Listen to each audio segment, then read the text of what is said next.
Thank you for the introduction, and now we just need to have the presentation here. First of all, you have 5 seconds to see if you can read the conflicts of interest here. He's the champion. That was it. And here is the program. Do you have a pointer here? Is that the pointer? I think the previous speaker, he stole it. No, he broke it. He broke it. Okay. Somebody a pointer in the room? I think I have one myself, Yeah. but otherwise we can use the. It's fine. Now you have seen my agenda here, and you have heard about secondary smoking, and normally when we talk about obesity, we can say that when I'm obese, it doesn't harm my surroundings. But I found a few exceptions here, so maybe we could name that passive obesity adverse effects or something like that. Now, I'll also start with just briefly to touch the body weight regulation issue. And this is the Mozaffarian study from the Nurses' Health Study, and that was presented before. And you see what they were looking at is actually the factors that were associated with weight gain and weight loss over these, 14 years or so. And the interesting thing is here that yogurt, it really comes in as apparently the most protective food you can eat, whereas potato chips and potato fries, etc., are the worst.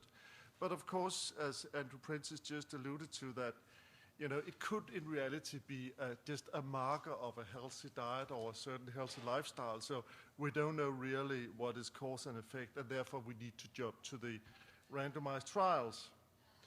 I was tempted to show you these data from a study we did back in Denmark in collaboration with Bjørn Rikkelsen in Aarhus University, where we compared different drinks.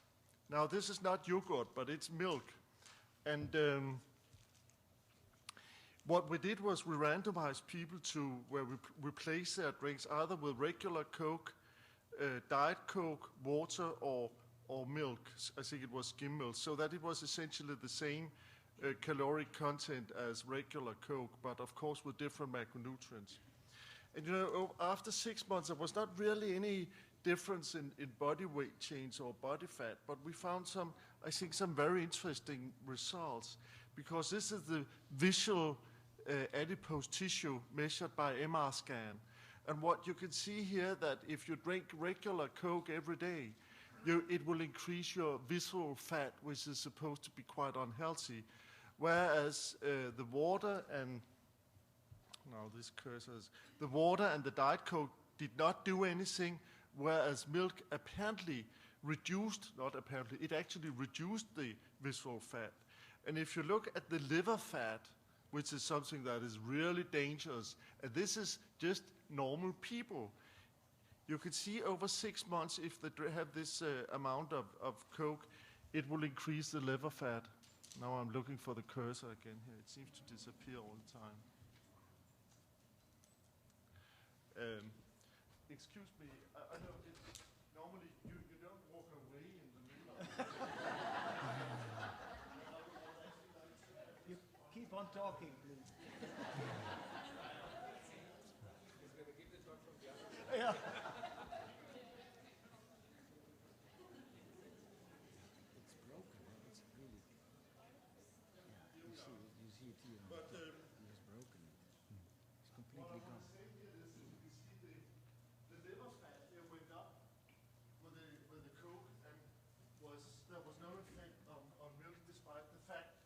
was the same amount of calories, and also the muscle fat went up. So you could see there's quite adverse effect of drinking regular Coke every day.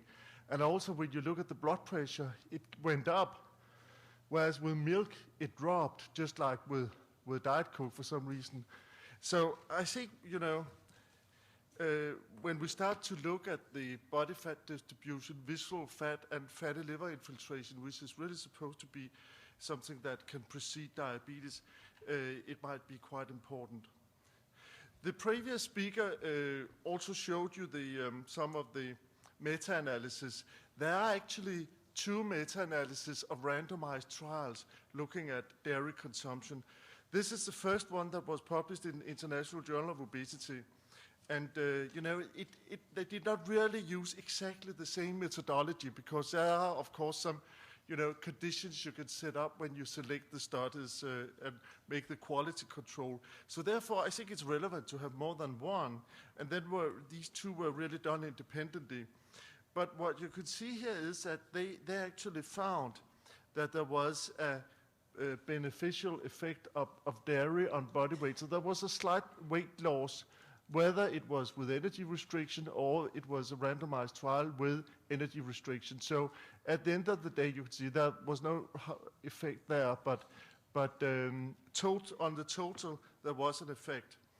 But maybe, because dairy has a lot of protein, maybe it's not a good idea just to look at body weight, because it could reduce body fat and increase or preserve your lean body tissue.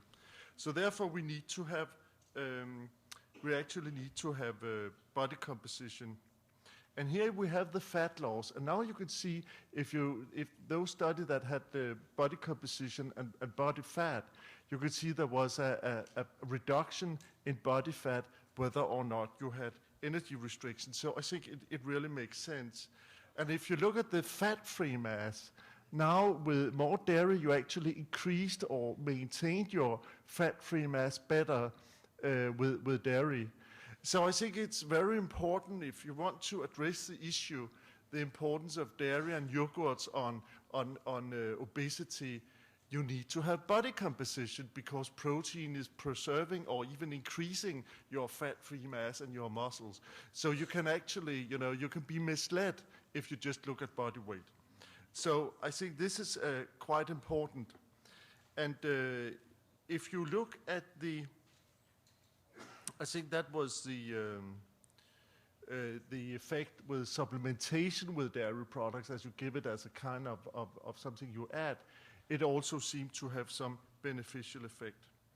Now we come to the Frank Hu, the Harvard meta-analysis you also saw before.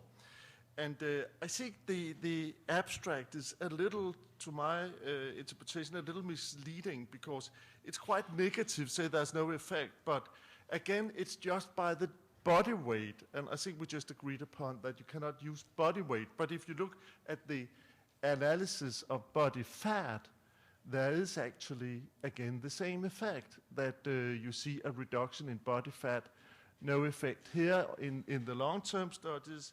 I think that is not a big surprise when you go beyond a year, then compliance starts to be quite poor.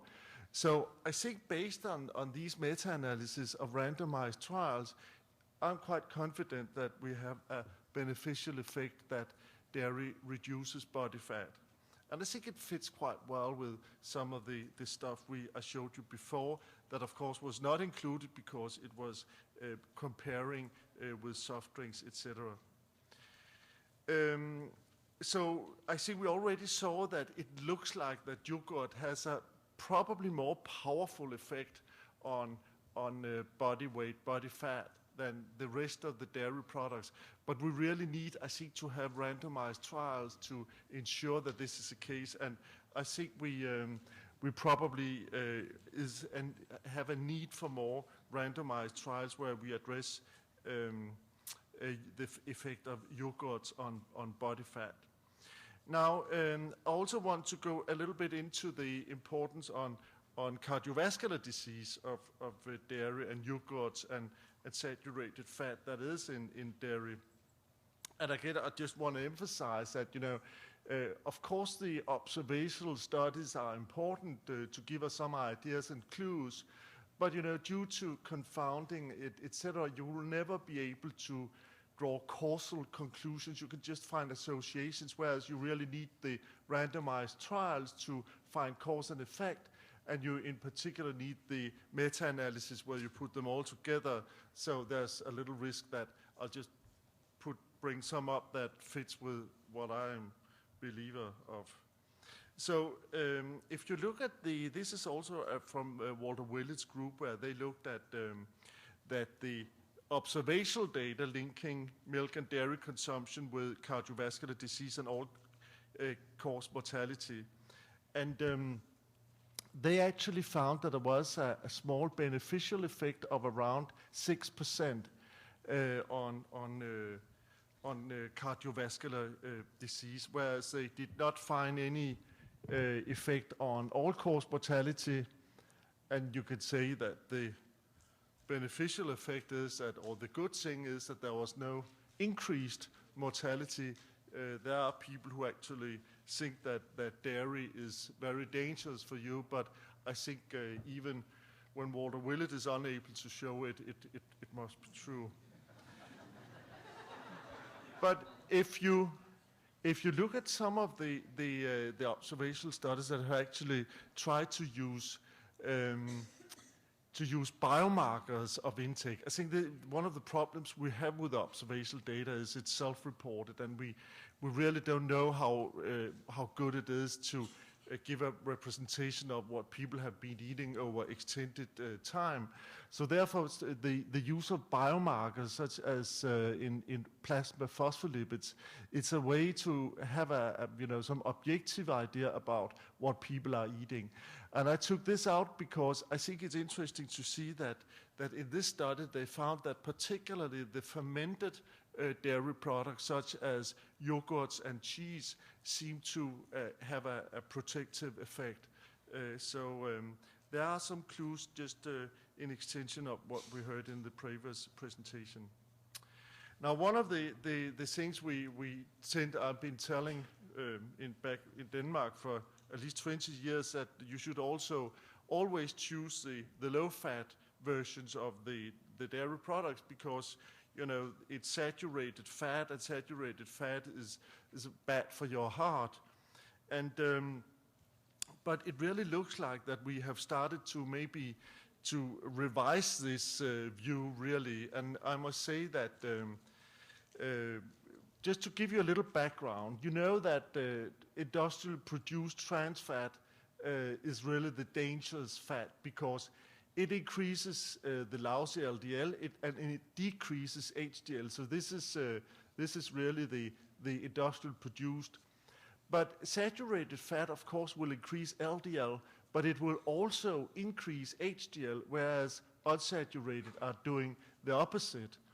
So in some way, if you consider this ratio to be important, it's hard to say what is the outcome. We also know that those who get strokes and heart attacks, they actually have the same blood cholesterol levels as those who do not. So we also know that the atherosclerotic process is depending on many other factors. So therefore, it's difficult to judge solely based on these biomarkers. I think the traditional view is based on the Nurses' Health study, that if you compare with the risk of getting heart disease by consuming trans fat, industrial produced trans fat, so there's hardly any difference here. So, trans fat, to eliminate that is really the key issue. And that's the reason why we banned trans fat in Denmark in 2004. But then, apparently there is still some small differences here. But the key issue is here, really, we have tended to compare those who consume a lot of saturated fat with those who consume very little saturated fat. But the problem is, those who consume very little saturated fat, what are they consuming instead of the saturated fat? Because they are not consuming fewer calories and leaner. No. So they must eat something else. And maybe it's relevant what they are eating instead of saturated fat. And when you start to do an analysis, what we call this replacement methodology, you see a completely different picture. And I'll show you just a few of, and again, this is all observational evidence. And it's based on a Danish American collaboration between Marianne Ure Jacobsen from Denmark and Walter Willet's group. And in this, she found that if you compare saturated with polyunsaturated fat, there's a small difference in favor of polyunsaturated fat. But if you replace the saturated fat with carbohydrate, the cardiovascular risk is going up. And this is based on a pooled analysis of very big studies. And it's quite consistent from other analyses. So now we are in a situation where it looks like it's more dangerous to eat carbohydrates than to eat saturated fat. And most of us still eat carbohydrates because we don't feel it's that dangerous. But also with the monounsaturated fat, they could not really find any beneficial effect. Another meta-analysis that also compared saturated and polyunsaturated fat from observational studies were unable to find any difference between saturated and polyunsaturated, whether it was coronary heart disease or whether it was stroke. So again, from the epidemiology, it's a little tricky. Marianne Ure, she went on and started to look at the sources of carbohydrates. She said, well, there must be differences. There's good and bad carbohydrates. And actually, she was able to show that if you split up the carbohydrates in tertiles according to their glycemic index, so it's really the high glycemic index carbs that increase cardiovascular mortality by 33% as compared with saturated fat.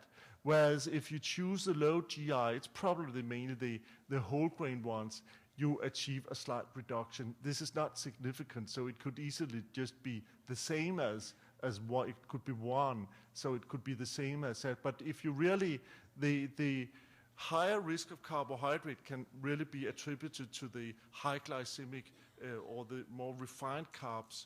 So this is really what is the difference. But again, it's only associations we are looking at from the observational data, so we really need to have some more hard data from randomized trials. And we know that randomized trials with diet and hard endpoints as stroke and heart attacks and death, they're not really that common.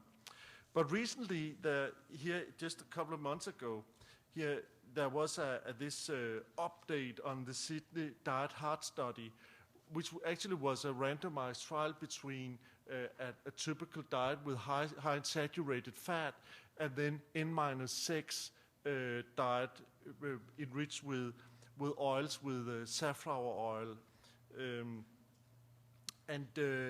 The interesting thing is it's actually a very old study, but they managed to really to follow these patients and find out what had happened. It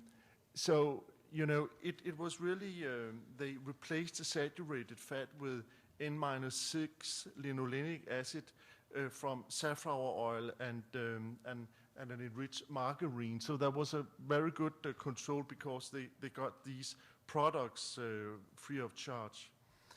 And the interesting thing is that it really turned out that this N-6 oils actually increased both the cardiovascular disease and coronary heart disease and total mortality. So you can see here it was around a 70% increase in mortality. So here the saturated fat was actually the most healthy one.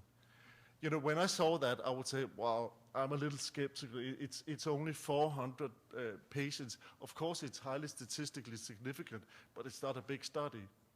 But if you take all the other studies that have been conducted and put them into a meta-analysis, and that's exactly what they did here, it's actually confirming the results.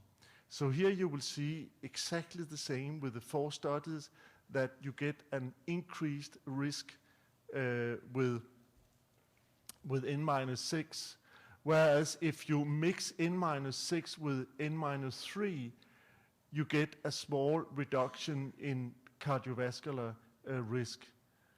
So, again, this is, I think this is quite important if you rely on it, because we've been telling people that they should eat safflower oil and corn oil and grapeseed oil, all the N-6 without N-3. But apparently these are more unhealthy than butter. So you should mix them with N-3 And it's only canola oil really that have that, and maybe also soybean oil. So it means that we have olive oil and canola oil as the two most healthy ones, then comes butter, and then comes the rest of the oils.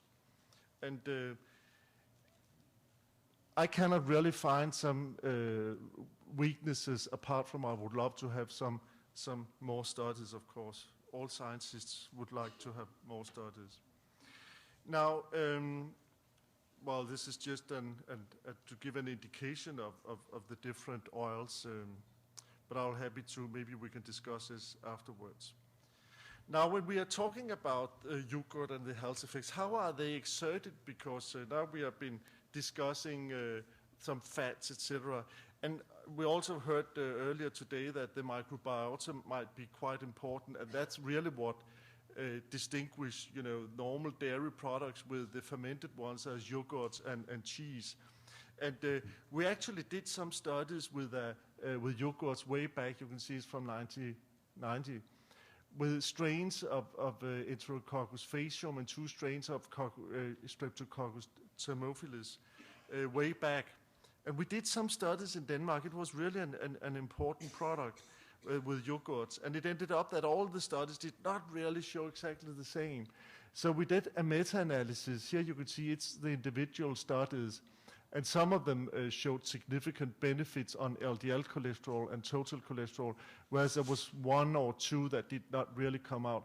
But you can see if you put them all together here, that it's actually quite a significant decrease in LDL cholesterol. And it has nothing to do with protein, calcium, or saturated fat, because the control group had a product exactly the same. So there's no doubt about, and we also know that from the literature, that some of these bugs actually have some very specific effect on some of the health parameters that are independent of it. But there are other issues that is a little strange, because we tend to, as dietitians, also do that. If a patient come and ask a dietitian, this food here, is it good or bad for my heart? Then the dietitian will look at the label and say, well, it's high in saturated fat, so it's bad for your heart, so don't eat this. And it could be a cheese or dark chocolate. But the problem is it's based on presumptions, assumptions. It's not based on trials, because if you start to feed people with cheese or dark chocolate, you see something differently. And this is just to show you a study here, a randomized trial, where people got the same amount of saturated fat, either from cheese or from butter, in a crossover design. And the interesting thing is, as compared to the control group, butter increases LDL cholesterol, as we know, but it also increases HDL. But exactly the same amount of saturated fat from cheese does not increase LDL. So, and there are studies now that show that part of the explanation is calcium. Calcium is simply doing something with the fat, so it does not have the same impact. And we can also see, if we look at postprandial increases in triglycerides, this is exactly the same amount of saturated fat in a meal, but with increasing levels of calcium, or this is the lowest calcium and medium and higher calcium. So you will see that the triglyceride response is attenuated with increasing amounts of calcium. And cheese has 6 times the amount of calcium as milk. So that could be an explanation. Another issue when we're talking about cardiovascular disease, and particularly the risk of stroke, is blood pressure.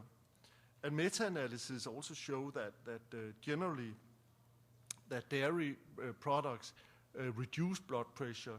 That's probably due to calcium in itself is reducing blood pressure. We also know that in pregnant women it will reduce the risk of preeclampsia. So these 2 factors in itself could actually contribute to explain why dairy products, and particularly yogurts, have some beneficial effects on cardiovascular risk and heart endpoints. And together with the liver fat and the visceral fat, that could also contribute to explain the mechanisms. So maybe we should not tell our patients that they should skip cheese unlike it's some very annoying patients we don't like. So, if you miss some studies really with yogurt, there's a good explanations. There's too little studies really with yogurt. So, but generally I would say it's a healthy food that gives us very good nutrients. And according to the observational studies, it seems to be associated with reduced risk of weight gain and obesity, and also with cardiovascular disease. And we also have some of the nutrients that can contribute to explain the health effects, but also we have the probiotic effects, and they might differ really depending on what box we have in the yogurts. But I think it's also important when we look at the different yogurts and dairy products that you know, the role of saturated fat, I think it's on the move.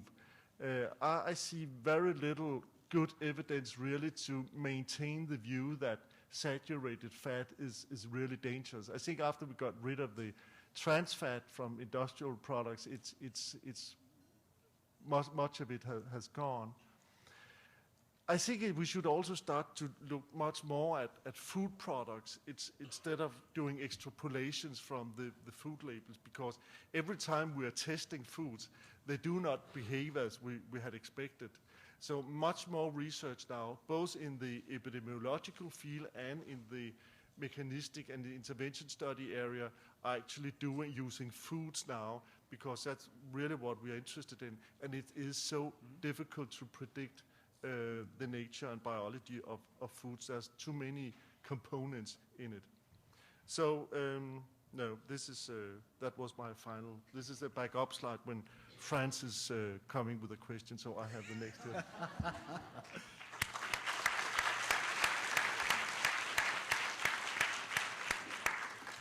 Thank you very much, Arnie. There's time for 1 or 2 questions. You have. It's good to walk. You mentioned saturated fat, but you should also explain that not all saturated are the same in terms of the effects. Yeah, here you have Can you repeat the question, please? We also have one of the, you know, this is a New England Journal paper showing that olive oil and others, you know, is actually decreasing cardiovascular risk. And I think Alfredo Martinez is here in the audience. I saw him before. Yeah. So he'll be happy to expand on that. So olive oil and canola oil is clearly the beneficial oils today, maybe not tomorrow. Yes? Doug Byrne, Baylor College of Medicine. Arne, great presentation. So the last bullet point were some of the mechanisms, and following on from the session earlier in the week with regard to incretins, do you think that the dairy, the protein elements in yogurt can contribute through incretins in this mechanism of health benefits?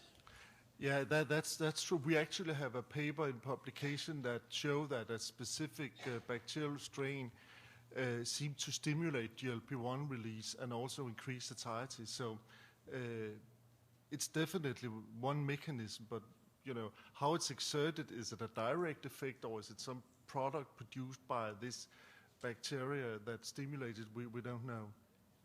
Arnie, if you would be asked to design a yogurt trial on metabolic health, what would you propose? Well, I think the problem is really to have a good control. What we did when we did these randomized trials was to actually to use acid to prepare yogurts. It was a little challenge really to make them just as palatable, but I think it managed it because the dairy industry is quite good to do it. So essentially you can have it all, but with dead bacteria or you know, some What inert. would be your endpoint, your primary endpoint? Talking about metabolic health. I think my primary endpoints for now we are in the first phase, I would say. So I would really look at, of course, the traditional health parameters, but also, you know, visceral fat and fatty liver infiltration, glucose metabolism, and lipid metabolism, inflammation. Okay. Thank you once again.